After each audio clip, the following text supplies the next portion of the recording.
Thanks, Tony. Everyone hear me okay? Hi, guys. Welcome to the CRO Masterclass. I'm really excited to be here. Here we go. Okay, so we put together an agenda to guide us today. So we're going to talk first about what you need to get started with CRO. Next, we'll talk about a proven process that you can use in your organization over and over and over again to continually improve your conversion rate over time. Next, we'll talk about some CRO tips for some high impact, high value areas of your website. Then we'll talk about some performance boosting add-on apps and integrations, some technology that'll kind of boost those numbers even further. And then finally, we'll end with some Q&A. So as Tony said, the decks are going to be available in about 2 weeks. But if you do want the deck, if you want me to email it directly to you, or if you have any questions, come see me. I'll be here the rest of the afternoon. We have a booth right around the corner, booth 14. Okay, so what you'll need to get started with CRO. I thought we'd start with a definition. You can see that up on screen. So CRO is the systematic process of continuously improving your conversion rate over time. And the reason that I like this definition is that it really emphasizes that CRO is a systematic process. It's not just a once and done marketing activity. So the tips that you'll get here today, these are things that you can repeat again and again and again, and it's going to keep that number, your conversion rate, moving up and to the right continuously over time. Do you guys know who really puts the fun in marketing? The funnel. Have you heard that one? So most of you probably already know the funnel. Let's just do a quick recap so we're on the same page. On the left-hand side, we have the phases of the buyer journey: awareness, consideration, and decision. These are the stages that a buyer moves through, that a user moves through, as he or she embarks on their quest to ultimately become a customer of yours. In the middle, we have lifecycle stages. So lifecycle stages, these are the relationships that users have with your company as they move along their buyer journey and they ultimately become a customer. And then on the right-hand side, we have some examples of actions that users might take to become these different lifecycle stages and as they move through. And it's those actions, like downloading a white paper or registering for a webinar or signing up for a demo or trial, that's where we're going to focus our efforts today. All right, so let's talk about some key ingredients, some things that you're going to need to get started with CRO. The first key ingredient is content. Content is really, really important for CRO. And the reason that content is so important is that content actually works to create those conversion points along the different stages of the funnel. So when you're creating content, make sure of a couple things. You want to make sure that your content is targeted to your target personas. You want to make sure that it's aimed at solving their pain points or problems. You want to make sure that it's educational and not promotional. And finally, you want to make sure that at least some of your content lives behind a gate, a landing page and a form. That's what's actually going to create that action of conversion for you. So we need content. Second major ingredient we're going to need is data. So CRO is a very, very data-driven activity. And so you're going to need to be at least pretty familiar with your website analytics. If you don't have Google Analytics running on your website, get it up and running, get it cleaned up. You're going to need to rely on data a lot throughout your CRO process. Third ingredient you're going to need is A/B testing. So A/B testing lets us as marketers make informed decisions about CRO in real time. There's our A/B test. And then finally, this last ingredient, traffic, website traffic, this is really more of a nice to have. You can use CRO with any level of website traffic, but for my clients, where I typically recommend starting is when you have monthly visit numbers of anywhere between 500 and 1,000 visits. So if you're sitting out there and you don't have 1,000 visits a month, don't panic. The tips that I'm going to give you today, they're still going to work. It's just that typically when you have under 1,000 visits a month, I usually recommend that you focus first on generating more traffic and then on lifting your conversion rate. Because at the end of the day, we're after getting more leads, and there's more than one way to get there. All right, so we have our key ingredients. Now I'm going to lay out for you a proven process for CRO. So we'll go through 5 steps, and this is a process that, again, you can use again and again in your organization. And I like the process because it's repeatable, and it's also teachable. So as new team members come on, as team members leave, as your team expands, you can use this process and teach it to them as well. So step 1 of our process is to conduct an audit. I told you guys the data was going to be, can everyone hear me? Is my microphone going in and out? Is it okay? All right. So I told you guys that data is going to be really, really important for CRO, right? So it comes in right away in the beginning of the process. You're going to conduct an audit of your website analytics and of all your major marketing content. So easier said than done, right? We have a lot of data as marketers, so much so that sometimes it's overwhelming. So where I like to focus when I'm conducting my audit are in a couple places. I always look at website traffic numbers and conversion rates, of course, and I look at those things by traffic source and by page. I find that those are really valuable because traffic that comes in from Twitter or LinkedIn, let's say, is very, very different than traffic that comes in, let's say, directly from your website because you went to a trade show and people got your business card. So conduct an audit. You're also going to want to look at your top performing assets. As you're digging through your data, you're going to start to see the same things come up again and again. So know your top performing assets, leverage them in your process, and then also take a look at your worst performers, because in marketing, like a lot of things, I guess, you can often learn more from your failures, right, than from your successes. So learn what your lowest performing assets are, and then see what failures you should refrain from repeat. You should make sure that you don't repeat going forward. Oh, there's our audit with some sessions. All right, so step 2. I always recommend step 2 is quick wins, tackling quick wins to build momentum. So why do we recommend starting with quick wins to build momentum? A few reasons. One is a little selfish. As a marketer, it feels good to get some points on the board. That's just part of what we do, right? When you get quick wins and you start attacking some low-hanging pieces of fruit, it's not just you, though, that feels good. Other members of your team are going to notice, and that's going to help you get buy-in from a lot of key people in your organization. So your team, if you're leading a team, your manager, your executive leadership, and even your board. So really, really great way to do that, tackle these quick wins to get momentum. Not just humans are going to notice either. The search engines are going to take note. When you tackle quick wins and you start moving that conversion rate up into the right sharply in the beginning, Google takes notice. And they're going to come back to your site and they're going to re-index it, and that's going to give you more and more opportunities to improve. So what are some examples of quick wins? The place where I like to start pretty much always is with forms. And there's a few reasons why. So forms are a pretty often overlooked asset, but they're really, really easy relatively to fix.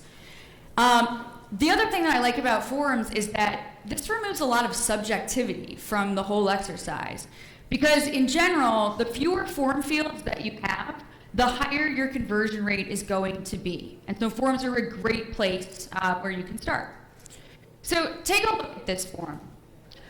This form asks for a lot of information. It wants to know your name and your last name and your job title and your company name, your phone number. This type of form might be fine for something like a software demo where it's going to make sense, right? So you're going to get a software demo and you understand that you need to give your phone number because they need a way to reach you, for instance. But for something like an infographic, something more top of the funnel, or even a webinar, your sales team, by the way, I'm sorry, their sales, they might not like this, but you don't need this much information. Just ask for some simple things like an email address, a first name, and a last name, and that's going to be sufficient at the top of the funnel for you. The second area where I like to focus when I get to quick wins are on CTAs. So CTAs are really, really important for CRO. They're what are going to start that conversion path for our users to direct them to areas of the site where they can actually convert. So with that in mind, right, place your CTAs in any high-value areas of your website. You want to place CTAs on your homepage, right at the top in that keyword section. You're going to want to place CTAs all over your blog and on your highest traffic pages. When you create your CTAs, make sure that they're action-oriented, that they're compelling, and that they stand out. Use bright colors, use contrasting colors, whatever you need to do, make sure that those CTAs stand out. Third area where I like to focus for quick wins is video. So you guys have heard it in sessions here, I'm sure you read about it. Video is very, very, very important for marketing today, right? So specific to CRO, the numbers are pretty amazing with video. I have a couple stats here. So Neil Patel, do you guys know Neil Patel? You read his stuff? Very, very good conversion expert. He says that users are 64 to 85% more likely to make a purchase if there's video on, after they've watched a video. And then a very recent article in Forbes, I think a week or two ago, said that adding a video to a landing page improves conversions 80%. So don't overthink with video. Short and sweet is fine. You can use your phone, you can use your laptop. Not add video, and it's just a sure thing that your conversion rates are going to go up. Well, it's not a sure thing. We'll talk about that momentarily. All right, so after you've tackled your quick wins, now it's time to prioritize your plan of attack. So step 3 is to prioritize. I think that the prioritization step is the most important step in this whole exercise, because I really think that CRO, when you boil it down to its essence, it's an exercise in prioritization. So you guys know there's infinite things that you can do to fix your website, to improve your website. And often you're not working in a vacuum, right? So what do you do when you have, 14 blogs that need a CTA and you have 45 pages that could really use a video and your homepage messaging just isn't connecting? How do you prioritize all of that? So you need to have a prioritization framework in place. So there are many. The one that I like to use is kind of a funny name. It's called a pie analysis. That's my guy analyzing a little piece of the pie. So a pie analysis is a framework to organize and rank pages or areas of your website for CRO. And the way it works is that you're going to rank pages on your website in 3 main categories: potential, impact, and ease. That's where the pie comes from. So let's go through each of those for a moment. So potential, P is for potential. That means how much improvement can be made on this particular page. Does the page have a long way to go? Can it be improved substantially? Or is it in pretty good shape? It just needs some small tweaks. The best example I have of a very high potential page is a page where something is broken. So that's very high potential. The I is for impact. And impact means how valuable is making a change to this page going to be? And this is actually really more of a traffic metric. So how valuable is this page? How valuable are the visitors that are coming there? And the example I like to give is, you can have a page that is just in absolutely terrible shape. It is so far to go. But if it's only getting 4 views a month, you can make incredible advances to it. You can optimize the crap out of that conversion rate. It's just not really going to matter at the end of the day. And then the E is for ease. And ease means how difficult or easy will it be for your team to make the changes that you want to make. When you're figuring out how easy or hard something's going to be to implement, you need to take in a few factors that are going to be very relative to your organization. So how much technical expertise is required to make the change? What else does the team have on their plate? Do you have buy-in from executive leadership? Things like that. So all of these different categories, they're all going to be relative to your organization. And as I said, you're going to rank your pages in all the 3 categories. So here's a sample blank pie analysis. So when you fill this in, usually just on a scale of 1 to 3 to keep things simple, you're going to have a really nice, really organized, prioritized list of CRO initiatives that you can work on. All right, so now step 4 is where we actually start testing. And this is where our A/B testing software comes in. And multivariate testing is fine also, but for today, we're going to focus on A/B testing. It's a little simpler, and it's just a great way. You're just comparing 1-to-1 to really move that conversion rate up. So when you're running your A/B tests, here's a few things that you can keep in mind. So one is always to create a hypothesis. It seems like an extra step, but it's really, really important, especially when there's more than one person on your marketing team. You don't want to leave any of this stuff up to chance or assume that everyone is on the same page about what you're actually testing and trying to prove or disprove. So create a hypothesis to anchor your experiments. Document or diary your experiments as well.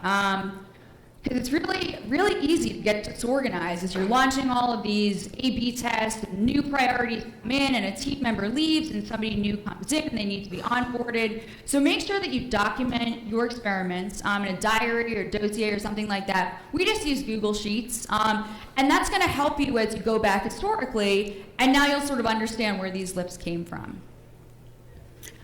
And then tip 3 when it comes to testing is to make sure that you collect enough data.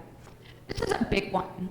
What you're going to be striving for when you're testing is to make sure that you have a statistically significant sample size. So a statistically significant sample size usually means at least a minimum of about 400 sessions to an A/B test. The reason for that is that at 400 sessions, you're generally getting about a 5 to 8% margin of error, and that's just enough that you can start to extrapolate some of your findings to other areas of your site and not run the risk of making false assumptions.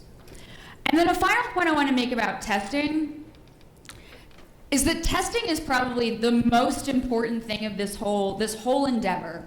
Because what works for one company will never work for all companies. What works for one page may never work for all pages. So whatever CRO theories you have, test them, because it may turn out that you were right. I read these CRO case studies all the time where companies go completely against best practices. They add form fields, they remove CTAs, they take away a video, and lo and behold, their conversion rate goes up.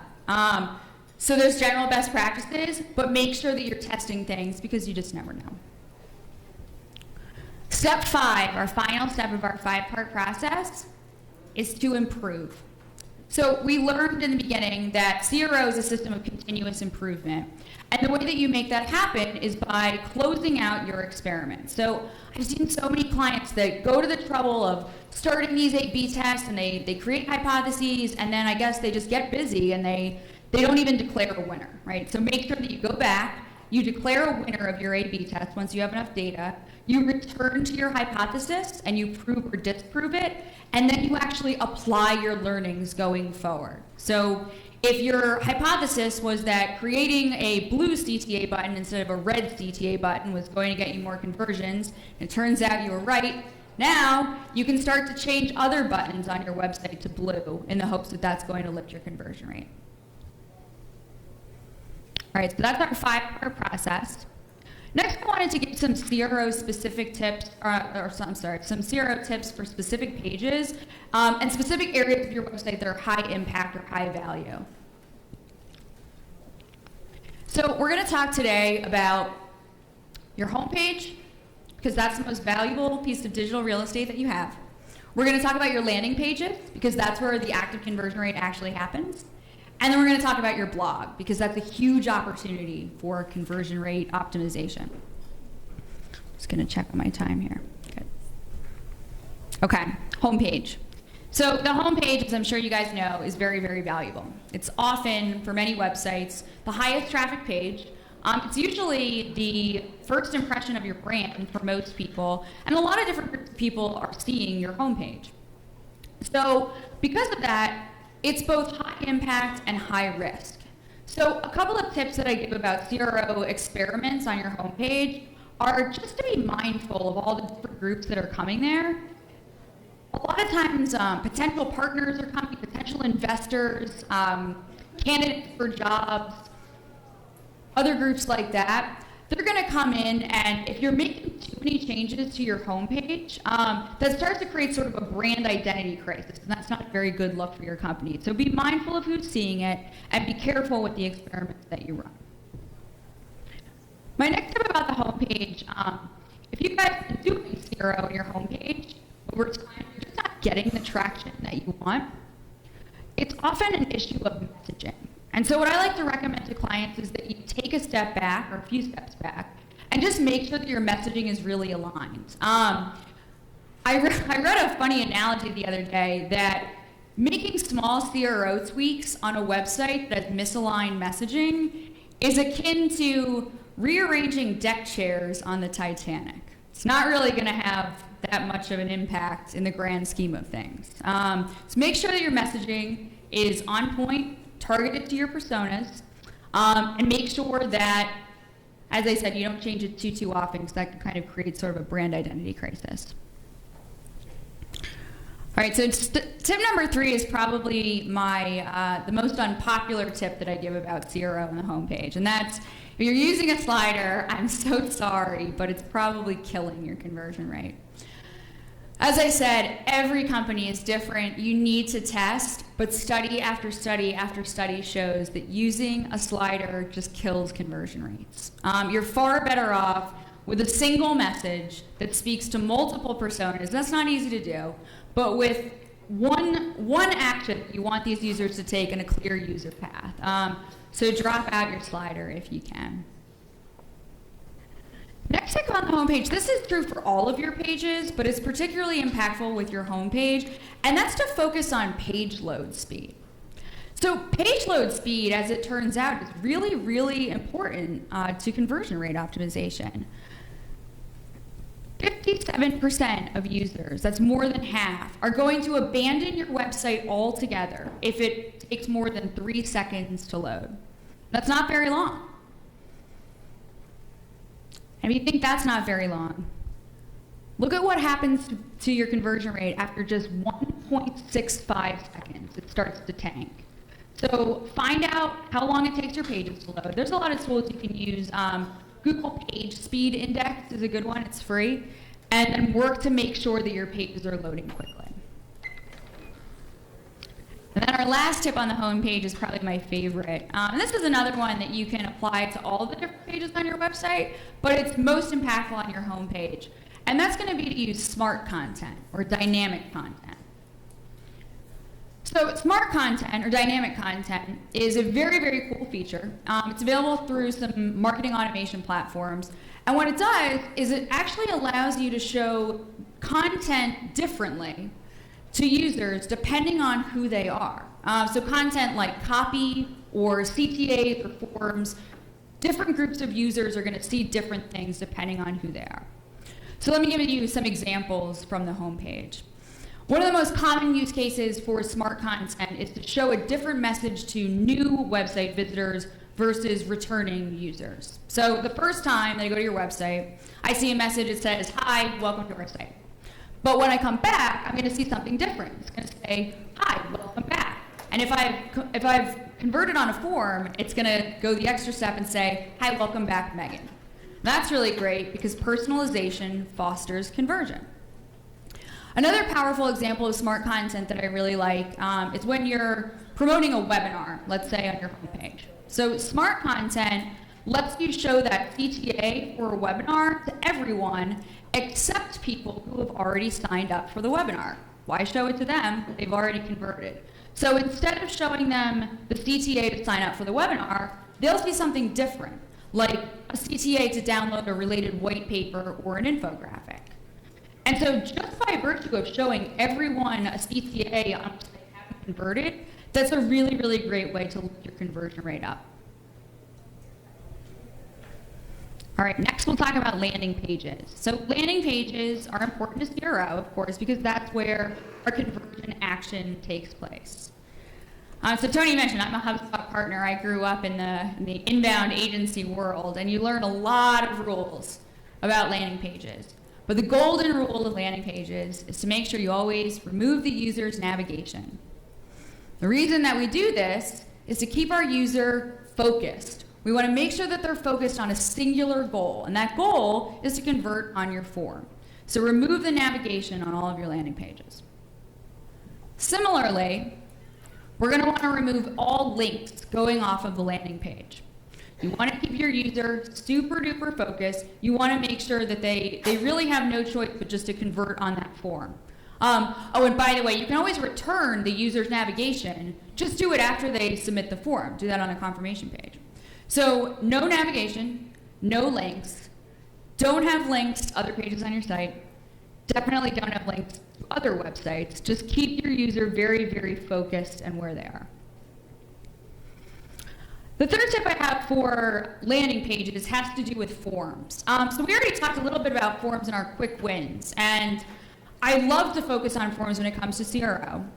For landing pages, the tip that I like to recommend most is to use progressive profiling. So progressive profiling means that you show different form fields to users depending on what you already know about them. So again, that's technology that's going to kind of iteratively show these different form fields. So the first time that I come to your website and I download something, I'm going to give you my email address and my first name and my last name. But when I come back and I convert on a different offer, I'm always going to enter my email address. But instead of asking me for first name and last name, you're going to be asking me for my company name and my company size. So this is really, really great because it lets marketers collect more and more information about their users, but the user only sees the same number of form fields each time. And so that's excellent for conversion. Another point I want to make about forms is this kind of funny graph that's often cited. So I include this here to kind of drive home my point that there's best practices, but there's just always exceptions. You always have to test. So we know that in general, forms with fewer fields have a higher conversion rate, but you can kind of see here that there's sort of some exceptions. In this particular graph, 3 form fields, usually first name, last name, and email, are your best chance for conversion. Images and video on your landing page. So this is another one where I talked about this in quick wins. I wanted to expand upon this a little bit. So with images on your landing pages, use an image that's going to drive up your conversion rate. If you can include an image of people, that's even better. And if you can include an image of the human face, that's best. And that's going to create a connection between your user and your page. And then with video, again, it's so important. But just don't overcomplicate it. I started doing videos for our agency a few months ago, and I felt super awkward when I did it, but it works. Just create a short and sweet video, use an easy technology like Zoom or Vidyard, and you're gonna see your conversion rates go up. And then finally, trust elements. So adding trust elements to a landing page is a great way to get your conversion rates to go up. Trust elements are little elements of a page that are going to inspire trust in your user. And this is very, very important in marketing today because, as it turns out, buyers don't trust companies at all.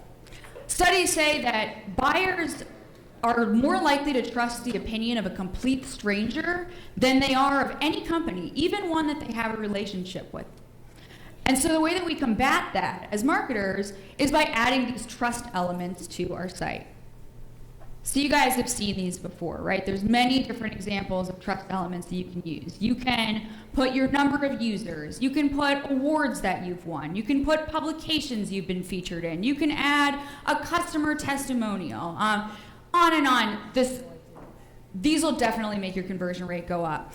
This is true for all types of landing pages, but in particular, this is really, really valuable for PPC landing pages and for landing pages where users are coming in from a paid social channel. And the reason for that is just that those users are generally less familiar with your brand, and so they really need somebody to inspire some trust to get them to convert.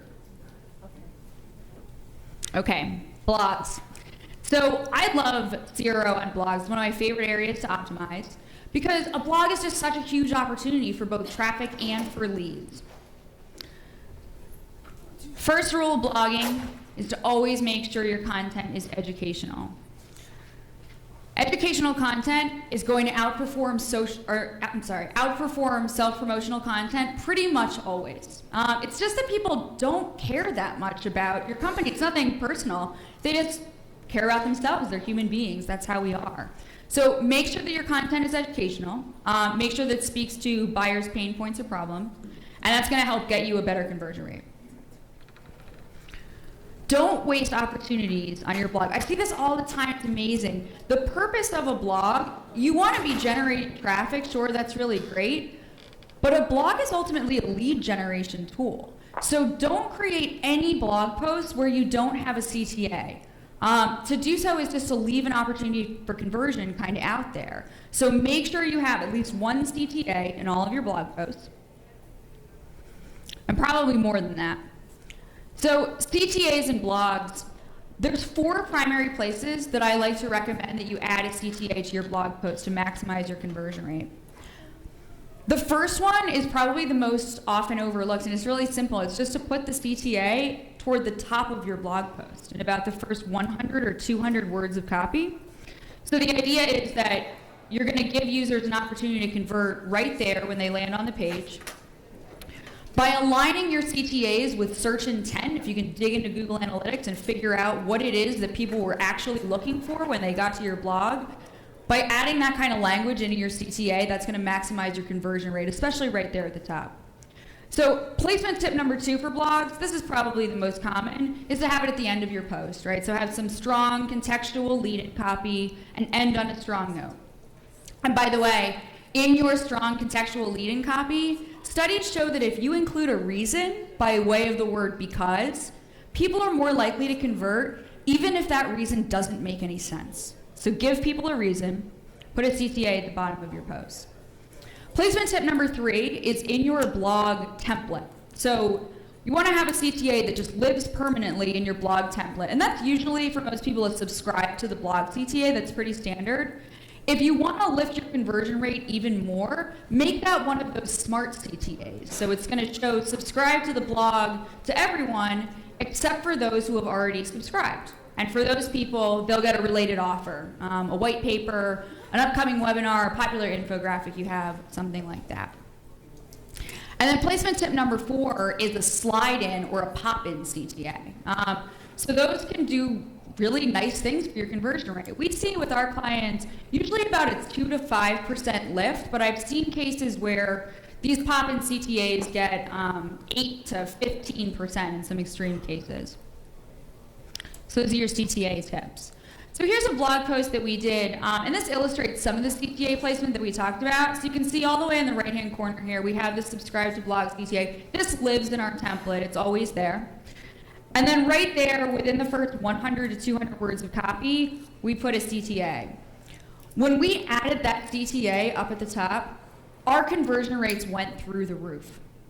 And I like this example in particular because if you'll notice, the blog topic talks about how to do something, how to create a sales plan in 9 times. So it's all this text and it tells you, explains to the reader how to do it. But human beings are lazy, as it turns out. That's okay. The CTA actually offers to do that same thing for them by giving them a template. So if you can figure out what people were actually looking for, they don't want to do the work, they just want to get the template. Give them what they're looking for, and that's going to help your conversion rates improve. My next tip about blogs is to make sure that you're taking the time to optimize your past posts. So when marketers are working on blogging, there's a tendency to kind of hyper-focus on new content, and that's very understandable. Focusing on new content and creating new content regularly is really important for blogging. But when it comes to CRO, it's even more important that you go back and you start optimizing your past posts. They're huge opportunities for conversion. So HubSpot did a study about 18 months ago. They do a lot of blogging. And they researched and analyzed about 6,500 of their blog posts. And they wanted to see what was the breakout of traffic and leads between old posts and new posts. And what they found is pretty fascinating. So for traffic numbers, they found that only 24% of their visits, about a quarter of visits, were coming from new posts. 3/4 of their visits were coming from past posts. And when they looked at lead generation, the numbers were even more staggering. 92% of their leads came from old posts, only 8% from new posts. So make sure that you take the time to go back, look at your past post, add an image, add a video, add a CTA at the top and the bottom, go through all those best practices. That's going to be a really, really great way to leverage your blog for CRO. All right, let's talk next about some performance boosting technology. So I'm going to go through a couple categories of some add-on apps and integrations that are really going to help you to get your conversion rate numbers up even more. The tips we've talked about so far are principles that you can apply to your website and your blog and your emails. Those are kind of on-site or on-asset things. These are kind of extra things that will give you even more of an additional boost. So the first category of helpful tools I recommend are bots and live chat. These are really, really popular right now. I'm sure you guys have seen them. And I think Tony's going to be giving a masterclass later this afternoon on conversational marketing. They're really, really popular, and there's a good reason why. For CRO, bots and live chat give this very, very direct opportunity to convert right there on the page. So whether you're using an AI-based bot or a human being, make sure that you adhere to a couple best practices. One is you want to make sure you have a contextualized script for that particular page so that the user kind of understands where you're coming from and it doesn't just come out of nowhere, this pop in. And then the second one is to make sure that you always, always have a very seamless bot to human handoff. Because nothing kills conversion, it kills user experience, like a sloppy handoff between a bot and a person. So there's a lot of popular chat tools out there now. We like Drift and HubSpot most of the time, but there's many you can choose from. Second category of performance boosting technology is heat mapping software. And heat mapping software isn't new. It's been around for a while, but it's come a long way. So heat mapping software gives you this visualization of how users interact with your site by using this color-coded map. And you can use it to understand where you should be placing your CTAs, because you'll see right there that 100% of people on your homepage see the hero section, but as you scroll down, people start to drop off. And so when you're doing your prioritization, you're trying to figure out where to spend your time and energy and resources, use those heat maps and they'll tell you where people are looking. Heat mapping software today also includes a lot of visitor recordings, which can be really, really valuable. It's going to show you exactly how people interact with your site, and you can use those insights to lift your conversion rate as well. Again, a lot of different vendors for heat mapping software. Our favorite is Lucky Orange, but there's also Hotjar and Crazy Egg. They're both good. Our third category are pop-in CTAs. And I mentioned these already earlier, but I wanted to bring them up again here because they really do just lift your conversion rates. There's definitely a valid argument out there that they detract from user experience, right? You guys have been online and had annoying pop-ins come in, and it's not the best experience. But this is the CRO masterclass, and from a conversion rate optimization perspective, the truth is they lift your numbers. So again, we've seen, on average, we see about a 2 to 5% lift. Make sure that the offer lines up, don't include too many form fields, but these pop-in CTAs are great. So we use HubSpot for this, but there's a lot of different ones that you can use. And then finally, I wasn't even sure what to call this category of software, but walkthrough software. So the examples here are programs like AppQues and WalkMe. Is that the one? WalkMe. So these walkthrough softwares, they give you a little bit of an overlay, and it provides users with some micro copy to give them direction as to what they should do.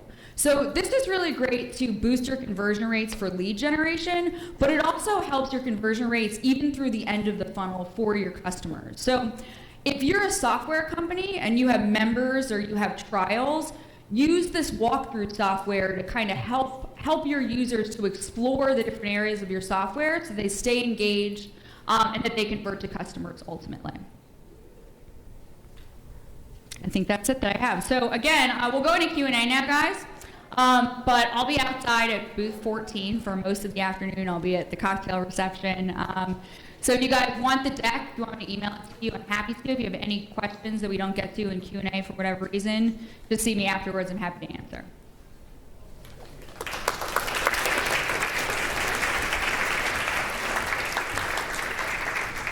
Any questions? Hi there. Hi. So we looked at, I guess, quick wins and low-hanging fruit early in the presentation. I was just wondering, so if you've got a page and you've got like 4 or 5 clear improvements you can make, how do you avoid getting lost in the weeds of what actually had the biggest impact? Are you going like one by one? Like, yes, I'm testing the headline this week. Next week it's going to be the CTA. How do you structure that with your team, and who takes ownership? So that's a good question. If you're pretty sure that improving multiple elements at the same time is going to improve your conversion rate, like a whole different version of the page is going to substantially lift the conversion rate, I think it's fine to do that. But from a process standpoint, I would recommend going after them one by one to kind of test and see, because you might get a lift in your conversion rate by changing multiple things at once, but you'll never really know like what actually caused the lift. So I always look at things, it's just gonna vary website by website, but yeah, if you can, I would test them one by one. And I think a week is fine. It takes different companies different lengths of time to get to that 400 number where you have, you know, a reasonable margin of error. But I would recommend running the test for at least maybe 3 to 4 weeks, only because when you do it for just a week at a time, you might not realize that there's something like a religious holiday or like a snow day from school or like just, you know, a breakout of the flu or something that was skewing your numbers. So if you can, use patience, right, and then just iterate over and over and over again, declare your winner and keep going that way. Good question. Hello. Hi. Going back to the blog section, you had talked about being educational and not focusing on self-promotion, which is obvious. But in talking about putting in a pop-up for your CTA, how do you have any recommendations on like the type of content that hypothetically would be for, say, like a retail consumer good, without again coming across as too sales pushy?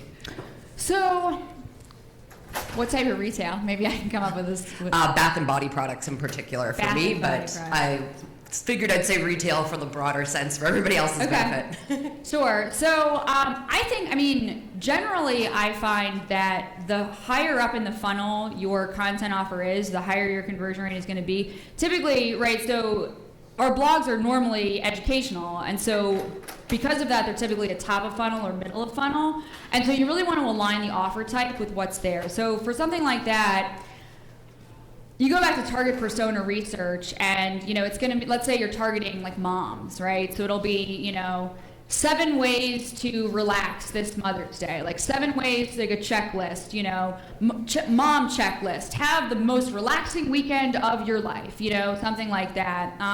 Webinar, how to have it all as a mom, relax, have a career, raise your family, something like that. So yeah, keep it educational, top of funnel or middle of funnel. And for the pop-ins especially, I would do a top of funnel asset almost every time, because then you can just ask for something really simple, just one field like an email address, and that's gonna have probably higher conversion rates than if you've got a whole slew of form fields.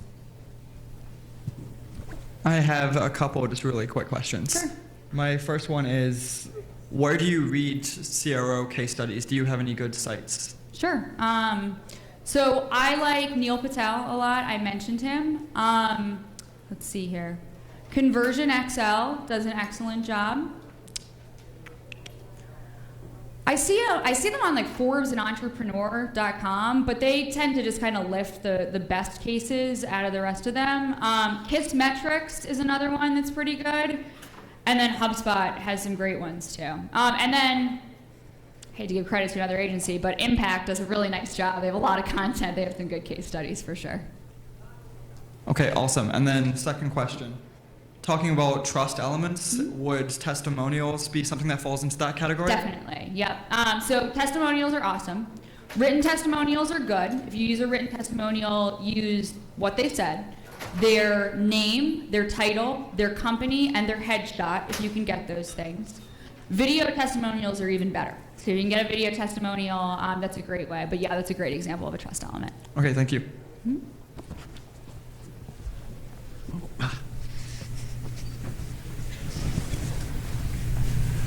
Can you recommend some companies to use for smart content? Or Sure.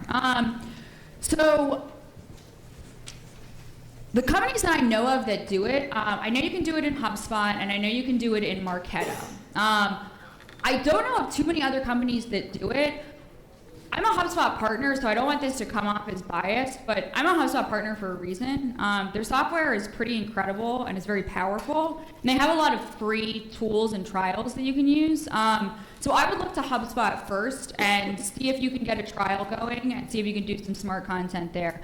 I think too, my husband's a developer, so maybe he knows a little bit more about this. I think you can probably like hack code to do it in some other sites, but if you want an easy software option, yeah, HubSpot would be my primary recommendation. I believe Marketo does it, and probably Pardot as well. Okay, one more? Anyone? All done? Awesome. Please thank Thanks, guys. our wonderful Meghan.